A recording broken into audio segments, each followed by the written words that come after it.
नमस्कार। बिहार में एक फिर से बहुत बड़ी वैकेंसी आई है और ये जो वैकेंसी आई है इसका नाम है कार्यालय परिचारी। इसमें जो सीट है 3727 लगभग सीट है। इसमें 35% आरक्षण महिलाओं के लिए है, उनके लिए जो जिनका घर बिहार में निजी है। ठीक है, तो सबके बारे में डिटेल में डिस्कशन करेंगे। तो ये फॉर्म जो है 25 तारीख से शुरू हो चुका है और अगले महीने में 26 तारीख तक यानी 6/9/2025 तक ये चलेगा। लेकिन आपको डेट लास्ट का इंतज़ार नहीं करना है, पहले ही भर देना है। ठीक है, क्योंकि बिहार की साइट है भाई, स्लो हो जाती है, कहने वाली बात नहीं है, सबको पता है। पेमेंट इसमें लेवल 1 का मिलेगा और जो इसमें एजुकेशन इक्वेशन मतलब क्वालिफिकेशन होना चाहिए वो कम से कम आप यदि 10th पास है तो इस फॉर्म को आराम से भरिए।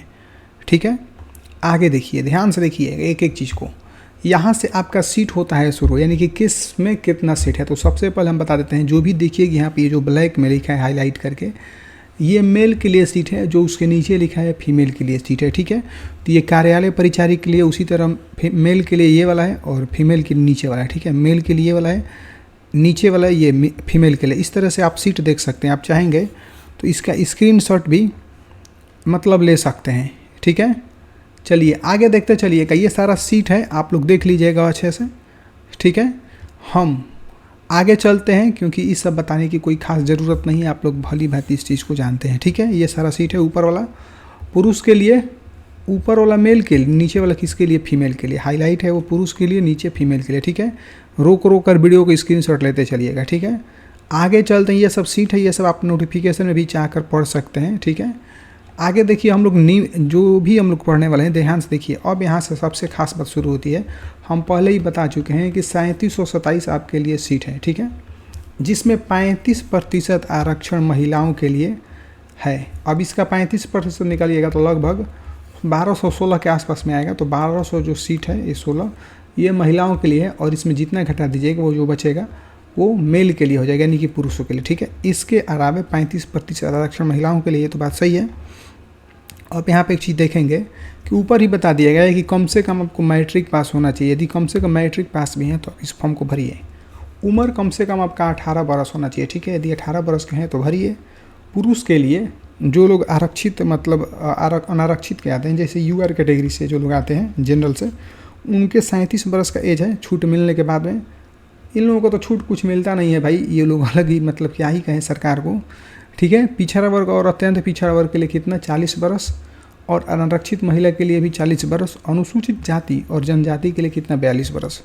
जो लोग दिव्यांग हैं उनको जितना भी उम्र रहता है उसके कैटेगरी में, उसमें 10 बरस जोड़ देना है। ठीक है, जैसे अनुसूचित जाति के हैं तो 42 से 10 जोड़ दीजिएगा तो कितना हो जाएगा, 52 बरस तक उनको छूट मिलेगा। ठीक है, इस तरीके से आपको हर एक चीज़ इसमें डिफाइन किया गया है। लेकिन यहाँ पर एक चीज़ हमको बताइए, आप ही लोग समझिए। यहाँ पर दिया है कि 40,000 से अधिक यदि फॉर्म जमा होता है तो जो परीक्षा एक पाली में नहीं लेकर अधिक पाली में ले जाएगी। तो एक हमको बात बताइए कि बिहार सरकार भी जानती है और भारत के हर एक स्टूडेंट भी जानते हैं, खास करके बिहार के, कि कोई भी फॉर्म भराता है तो 40,000 तो फॉर्म तो भाई नहीं गिरता है, इससे ऊपर ही गिरता है। ठीक है, तो कुल मिलाकर बात यह है कि एक पाली में परीक्षा नहीं होगा, 2 पाली में होगा, ये बात क्लियर रख लीजिए। ठीक है, अब यहाँ पर दिया है कि उपलब्धि के 5 गुने के बराबर अभ्यर्थियों का चयन मुख्य परीक्षा के लिए किया जाएगा।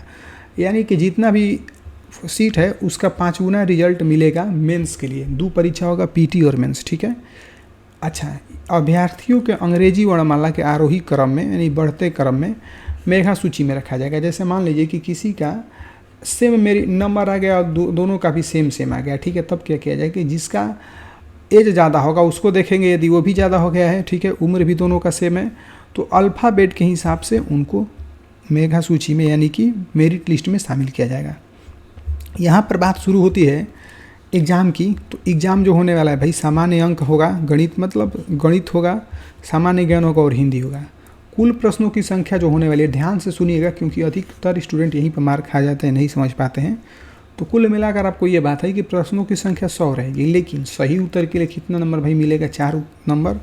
और यदि एक आप उत्तर गलत करते हैं तो 1 अंक की कटौती हो जाएगी। ठीक है, यानी कि 4 अंक तो कटेगा ही कटेगा, उसका 1 अंक और कट जाएगा, तभी तो भाई कटेगा, क्योंकि आप इसका क्वेश्चन बनाए होंगे, आता है मैथ में। ठीक है, और यहाँ पर एक चीज़ और दिया है कि जो लोग दिव्यांग हैं 1 घंटे में उनको 20 मिनट का अधिक समय मिलेगा। जैसे 2 घंटे का परीक्षा होगा तो 40 मिनट उनको अधिक समय मिलेगा। ठीक है, 2 घंटा यहाँ पर दिया है ना, तो 2 घंटा उनको 40 मिनट समय मिलेगा एग्ज़ाम में क्वालिफाई कराने के लिए, पढ़ने के लिए। ठीक है, अब देखिए यहाँ पर कि परीक्षा में भाषा का माध्यम हिंदी और अंग्रेजी दोनों होगा, लेकिन अंग्रेजी सामान्य ज्ञान मतलब गणित और बोल सकते हैं कि जीके के लिए हिंदी के साथ अंग्रेजी में भी होगा। ठीक है, इस तरह से आप समझ सकते हैं, वो तो अलग चीज़ हो गई। लेकिन जो मैथ का सिलेबस है वो सिलेबस यहाँ पर है कि एलसीएम एससीएम पूछेगा, वास्तविक संख्या पूछेगा, रेशनल नंबर पूछेगा, इरेशनल नंबर पूछेगा, सब कुछ आपको पूछेगा, ये देख लीजिएगा। ठीक है, सामान्य ज्ञान का सिलेबस ये रहा, ये भी क्लियर है। ठीक है, यहाँ पर खुद दिया है कि जो अंक पूछा जाएगा मैथ वो 30 नंबर का, जीके पूछा जाएगा 40 नंबर का। ठीक है, तो यानी कि आपको जीएस से स्ट्रॉन्ग करना पड़ेगा क्योंकि 40 नंबर का पूछ रहे हैं।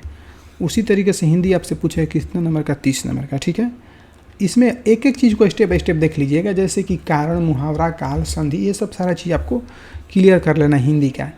अच्छा, एक चीज़ और सबसे खास बात यहाँ पर लास्ट में दिया है जो कि बहुत से स्टूडेंट छोड़ भी देंगे कि 10वीं कक्षा के पाठ्य पुस्तक के गद्य, पद्य और काव्य खंड के अंश रचनाकर पर आधारित प्रश्न होगा। यदि आप चाहेंगे तो 10वीं क्लास का हिंदी का जो है बुक उसको आप पढ़ लेंगे तो आपका ज़्यादा काम हो जाएगा। ठीक है, ये हो गई गुप्त बातें।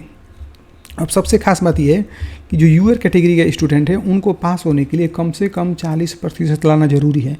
उससे आप कम लाते हैं तो भाई ऐसे ही आप इसमें नहीं हो पाएंगे, लेकिन मेहनत करेंगे तो आराम से आपकी जॉब हो जाएगी। ठीक है, पिछड़ा वर्ग के लिए कितना है, 36.5%, अत्यंत पिछड़ा वर्ग के लिए 34%, अनुसूचित जाति और जनजाति के लिए 32% है। ठीक है, महिला वर्ग के लिए कितना है, 32%, और दिव्यांग के लिए भी 32% है। ठीक है, इसी तरीके से नीतीश कुमार जब पटना के गांधी मैदान से अलाउंस नहीं किए थे, भर्ती उससे पहले की आई हुई, तो इसीलिए यहाँ पर 100 रुपये फ़ी नहीं लेकर अलग अलग फ़ी लिया गया है। ठीक है, जैसे कि आप लोग यहाँ पर खुद देख सकते हैं कि इसके लिए कितनी सीट है, मतलब कि इसके लिए कितनी बोल सकते हैं कि परीक्षा शुल्क है। ठीक है, सबसे हाईएस्ट इसमें परीक्षा शुल्क कितना है, 540 रुपया, और सबसे लोएस्ट कितना है, 135 रुपया है। और यदि आप नीचे आएंगे, ठीक है, तो यहाँ पर साफ साफ लिखे आरक्षण के मामले कि आरक्षण का लाभ उन्हीं उम्मीदवार को मिलेगा जो सिर्फ बिहार राज्य में है, यानी कि जिनका स्थायी निवास बिहार में है, अर्थात जो बिहार के मूल निवासी। बात तो सही है भाई, आप रहिएगा उत्तर प्रदेश में और फ़ायदा उठाइएगा बिहार का। ऐसे भी बिहार सरकार पता नहीं क्या सोचती है कि सभी स्टेट के लड़कों को नौकरी देने का पता नहीं बीड़ा उठा रही है। ठीक है, जो लोग बिहार के हैं वो लोग ध्यान से सुनेंगे कि वो अपना आवास लगा देंगे ज़रूर। आवास लगाने से ये होगा कि आपको छूट मिलना है तो आपको छूट मिल जाएगा। ठीक है, बाकी लोग जो डॉक्यूमेंट अपना लगाते चलिएगा। अब एक चीज़ सबसे खास बात यहाँ पर ये आती है कि आरक्षण करने वाली जो भी विवाहित महिला है वो अपना जाति क्रीमी लेयर रहित प्रमाण पत्र जो भी बनवाएगी, ध्यान सुनिएगा, जो भी विवाहित महिला है वो यदि जाति और क्रीमी लेयर रहित प्रमाण पत्र बनाती है तो अपने पिता के यहाँ से बनाना है। ठीक है, पिता के यहाँ से नाम और पता निर्गत होना चाहिए, यानी कि नाम और पता कहाँ का होना चाहिए भाई, उसके ससुरा मायके का होना चाहिए। ठीक है, यदि ऐसा आप नहीं करते हैं तो तभी तो पता चले कि भाई कि आप बिहार के हैं कि बिहार के बाहर से हैं। ठीक है, ये सारी जानकारी मेन चीज़ थी। और एक चीज़ और है कि जो लोग दिव्यांग लोग हैं वो यदि अपने डॉक्यूमेंट को रिन्यूअल नहीं कराए हैं तो उनका मान्य नहीं किया जाएगा। तो इसीलिए अभी आपके पास समय 1-2 दिन दौड़ भाग के उसको रिन्यूअल करा लीजिए। ठीक है, इस तरह से नीचे आते चलेंगे तो सबसे एक बार और हम रिपीट कर देना चाहते हैं कि फॉर्म 25 तारीख से ही शुरू हो चुका है और अगले महीने में 24 तारीख को ये जाकर ख़त्म हो जाएगा। ठीक है, अंतिम तिथि भी मतलब 26 तारीख को परीक्षा शुल्क जमा होगा 24 को, और परीक्षा जो भी फॉर्म भरने का लास्ट डेट है वो 26 तक है। तो आपको कभी भी लास्ट डेट का इंतज़ार बिल्कुल भी नहीं करना है। अच्छा, सबसे खास बात, ये जो वैकेंसी के बारे में बात कर रहे हैं, इसमें यदि आप फॉर्म भरना चाहते हैं तो आपको ये सारे डॉक्यूमेंट हैं जो आपको ज़रूरी रखना चाहिए। अब क्या क्या भाई ज़रूरी रखना चाहिए, तो मैट्रिक का प्रमाण पत्र और मूल पत्र, यानी कि आपको सर्टिफिकेट और इसके अलावा मार्कशीट भी ज़रूरी है।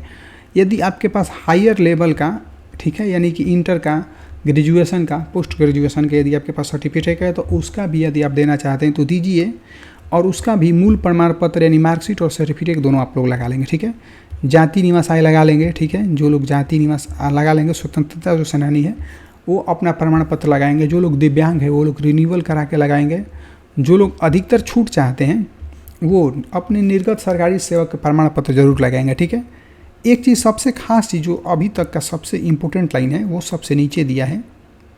नीचे ये दिया है कि यदि आप ऑनलाइन आवेदन करते हैं, यदि आपसे किसी भी तरह के कोई भी गलती हो जाती है, ठीक है, तो उसको सुधारा नहीं जाएगा। यहाँ पर देखिए कि यहाँ पर साफ साफ लिखा है कि आवेदन का विचार नहीं किया जाए, किसी पत्राचार को स्वीकार नहीं किया जाएगा। यदि आप आवेदन करते हैं किसी तरीके से गलत भर दिए हैं, ठीक है, तो दोबारा सुधारने का मौका नहीं मिलेगा। लास्ट चीज़ जाते जाते हम आपको बता देते हैं कि इस वेबसाइट से जाकर आपको फॉर्म को ऑनलाइन करना है। और यदि अभी तक आप चैनल पर नए हैं और चैनल को सब्सक्राइब भी नहीं किए हैं, बस वीडियो देख लेते हैं, तो प्लीज़ चैनल को सब्सक्राइब करिए और मिलते हैं किसी अन्य वीडियो में। जय हिंद।